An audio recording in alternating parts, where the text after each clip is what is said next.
I wanted to apologize. In the last video that I uploaded, I didn't get to finish talking before the camera cut off. When I was talking about people pointing out that the smoke alarms are beeping, and I was explaining I don't have a means to deal with those things right now. And what exactly was the point? What I was trying to get to, and I wasn't trying to be rude towards you, each one of us are on a journey of healing in God. The moment you come in to believe and accept Christ, you're then on your walk of healing. And I think a lot of churches don't recognize that you're being resurrected from the dead of life and the trauma of life, and you're on a walk of healing, So when you're interacting on social media, it's a lot harder to understand the intention of that interaction. You can't hear the tone, you can't see the body language. And so it's really hard to understand the interaction there. Are you picking on me? Are you joking? Are you serious? Are you just having a moment where you realize, yeah, this is a life thing. It just happens. It's no big deal. And that's what I'm trying to point out. We're not understanding how our interactions are coming across to people. And then someone like myself, I'm coming from a very long-term, critical, aggressive, even violent background of legalism. So the littlest thing that was deemed wrong or an imperfection, even the smoke alarms there, the fact that the smoke alarm is beeping is something that I would have been normally extremely shamed over by the people that were in my environment, my family, my friends, my church. Any little thing that wasn't perfect was picked out and you were picked apart over it. So again, there's that interaction component.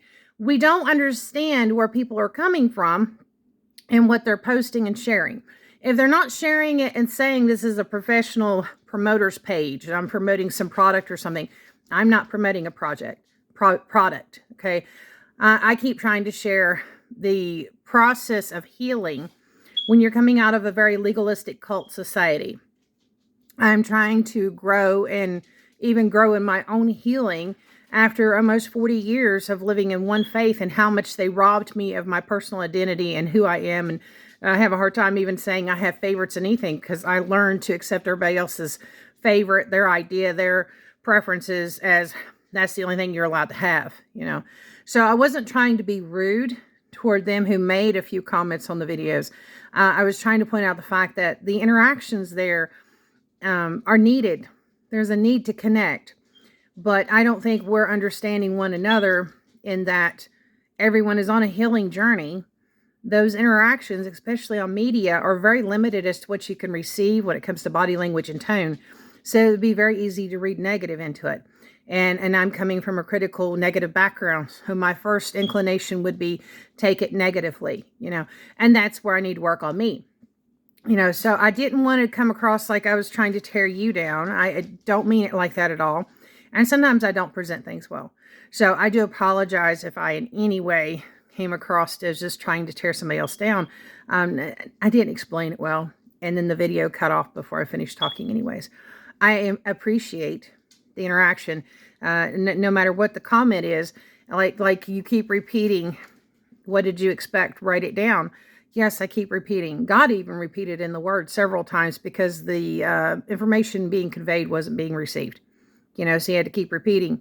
And generational things, the 3 to 4 generational curse and blessing aspect, again, is a matter of repetition, because it usually takes 3 to 4 generations before you can break a cycle that the individual's family or the individual is entertaining, because it takes that long for it to really register. Now, a cycle can depend on generational, or it could just be age brackets of development. When you're little, you're going to accept things more fully, because your parents are your God, your church is your God. When you get teenage years, you're a little bit more independent, and you're like, I'm going to stick up more for me. By the time you're young adult, you're a little more independent, and frankly, you have the self-righteous arrogance of young, youthful adulthood. You think you know everything. And then somewhere later in life, you realize, yeah, I really didn't know anything. I was enjoying my independence, got a little carried away with my independence, and I hurt people. So then you go back and you amend bridges, and you recognize where they're at, where you're at, and then you go together in that moment forward. So those things too can be deemed as a generational aspect, in the sense that it's a step process of growth and inclination and understanding.